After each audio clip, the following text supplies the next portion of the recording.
다음에는 존경하는 이훈기 의원님 발언해 주시기 바랍니다. 예, 인천 남동을의 이훈기 의원입니다. 저 강훈식 실장님, 네. 뭐 이제 새 정부 들어서고 최악의 상황에서 뭐 성공적인 관세 협상, 에이펙 성공, 그리고 주가 4천 돌파, 그리고 GPU 26만 장 확보, 그 세계 최대 자산운용사 블랙홀과의 MOU.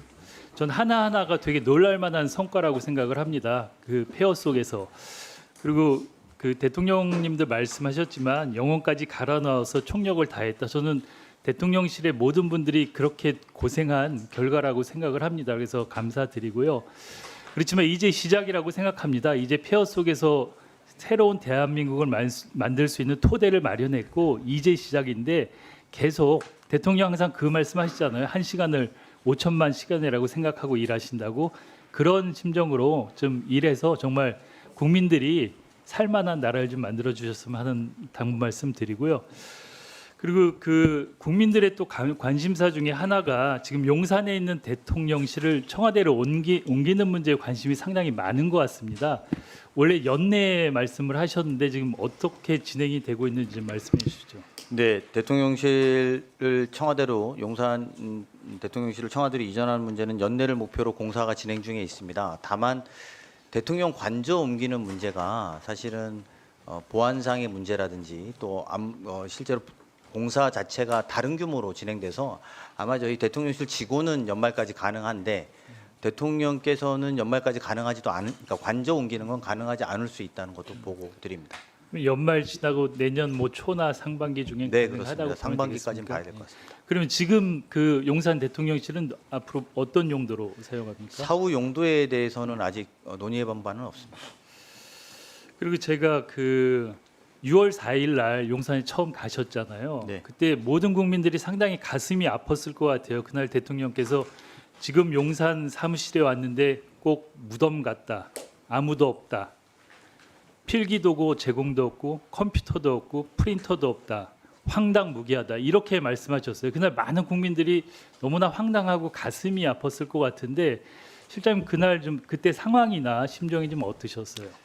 네, 대통령께서 저희가 2시에 임명 선서를 하고 대통령께서 저한테 처음 지시하신 내용은 비상경제 TF를 소집하라고 말씀 주셨습니다. 그러면 비상경제 TF에 해당되는 분들이 누구인지 알아야 되고 그분의 연락처를 알아야 되는데 그게 누구인지도 또 그분들의 연락처를 저희가 인터넷이나 수소문에서 찾아서 비상경제 TF를 그날 오후에 열었던 기억이 납니다. 그리고 원래 이제 정권이 바뀌면 대통령직 인수에 관한 법률에 따라서 인수인계를 받는데 먼저 정권에서 인수인계를 제대로 받으셨습니까? 그냥 하나도 인수인계 받은 게 없습니다. 하나도 못 받았어요. 네, 하나도 없습니다. 이 법에 그렇게 돼 있는데 인수인계를 못 받으면 어떻게 되는 겁니까? 좀 법적 절차에 따라서 처리가 돼야 된다고 생각합니다.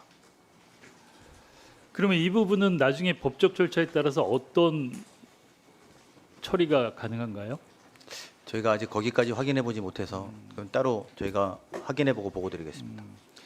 그래 그때 갔을 때 컴퓨터 본체가 없다, 모니터만 있고 하드는 다 어디 갔다, 뭐 이랬는데 업무를 초반에 어떻게 하셨어요? 그럼? 그래서 사실은 초반에는 이게 대통령실이라는 게 의원님 여기 대통령실에 계신 분들도 많이 있습니다만 보안 문제가 굉장히 중요한데 초반에는 휴대폰으로 연락하고 사실은 저희끼리 인터넷으로 휴대폰으로 검색해서 그 컴퓨터가 세팅된 것도 당연히 없었고 그 안에 내부의 결제 시스템도 작동되지 않았기 때문에 그런 상황들을 그냥 전화로 유선으로 확인하고 문서로 만들어서 보고하고 이랬던 기억이 납니다. 좀 안정화되기까지는 얼마나 걸리셨어요? 2달 정도 걸렸던 두 것 달이요? 같습니다. 네, 우와. 지금 5개월 됐는데 2달을 그렇게 네 하셨어요. 그렇습니다. 그리고 제가 보니까 대통령 기록물 이관 관련해서 이것도 목록만 있지 파일 진위 여부를 확인 못 한다는데 맞습니까? 네, 지금 그런 상황으로 보고받았습니다. 그러면 목록만 있지 이게 제대로 갔는지 파일이 확인할 수가 없는 겁니까? 네, 그런 상황입니다. 그래서 대통령 내에 집기가 무엇이 있고 대통령실 안에 집기가 무엇이 있고 어떤 게 있다고 하면 목록 대장이 있지 않습니까? 그게 맞는지 자체를 확인하지 못하는 상황이었습니다. 정말 심각하네요. 그리고 그 대통령 기록물 보면 보통 지정 기록물은 보통 한 15년 이내 이렇게 기록물 보호돼 있는데 다 30년으로 일괄 지정했다 그래요. 이거는 어떻게 보세요?